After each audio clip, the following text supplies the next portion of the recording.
Remember how people in the old days looked up into the night sky, seeing all sorts of things in the stars? We are going to do the same here today. Let's start with just 3 stars to represent 3 points. Instead of things like a pot, fish, or a goat, I see only a triangle. So the challenge here is this. Is it possible to define the area of the triangle with the 3 stars only? I first start off by visualizing horizontal and vertical lines for each star to demarcate 4 areas. These areas will culminate towards the area of the triangle. Ignore areas 5, 6, and 7 for now. We'll deal with them later. The lines allow me to describe each star as a coordinate. This star on the left can be x1, y1, meaning the intersection of a vertical line x1 and a horizontal line y1. Likewise, the star on the bottom can be defined as x2, y2, and the last remaining star as x3, y3. With all labels in place, we can isolate the pieces to define them separately. Let's take area 1. It is bounded by the vertical lines x2 and x1, and the horizontal lines y1 and y2.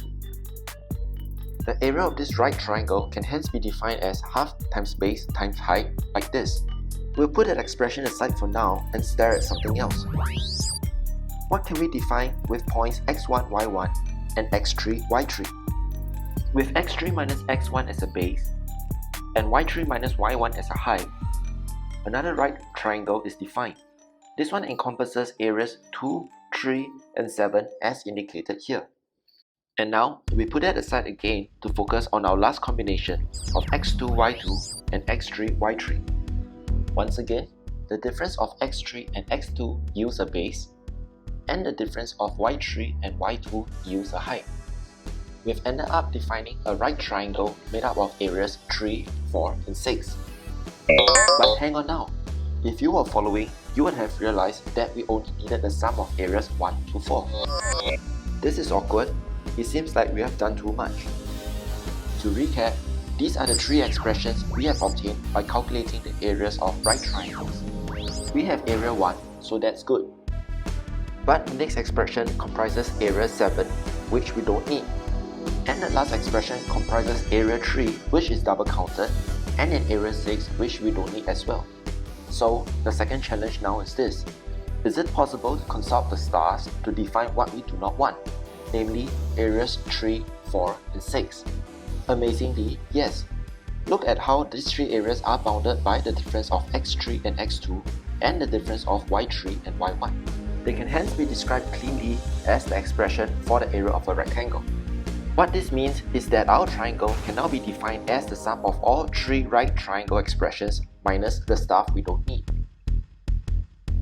But if only there was a way to capture all this wisdom from the night sky and turn them into something useful. But for that to happen, it usually gets worse first. By that, it means expanding the term from all 4 expressions. Next, remove the redundant. Terms like x3, y3, x2, y2, and x1, y1 eliminate each other, so we scratch them out. Next, group the like terms such as x2, y1, x3, y1 as boxed up here, and x2, y3 as pointed out here to further clean up this algebraic mess. Upon tidying up, we are left with a mere 6 terms. And it gets even better. With 3 negative terms and 3 positive terms, I can further package them into 2 neat lines like this. But wait, there's more. Notice how the x-ordinate is always smaller than the y-ordinate by 1. I can bundle x1 and y2 diagonally like this. x2 and y3 can be arranged this way, and x3, y1 can be bundled diagonally too. For the 3 negative terms, a similar pattern repeats. And now I have an expression that is even more compact. You might be wondering at this point, where on earth am I headed with all this nonsense? And the answer is, back into the stars, where we'll test this formula out on any other constellation. Let's say we were to find another 3 stars forming another triangle. To find its area, we no longer have to go through the same painful process. Instead, observe how the compact expression we derived earlier resembles the crisscross pattern of your shoelaces. No surprises here, this is why this formula is also known as the shoelace method. The product of terms diagonally downwards results in the first 3 positive terms, and the product of those diagonally upwards results in the 3 negative terms. Does this work for other polygons as well?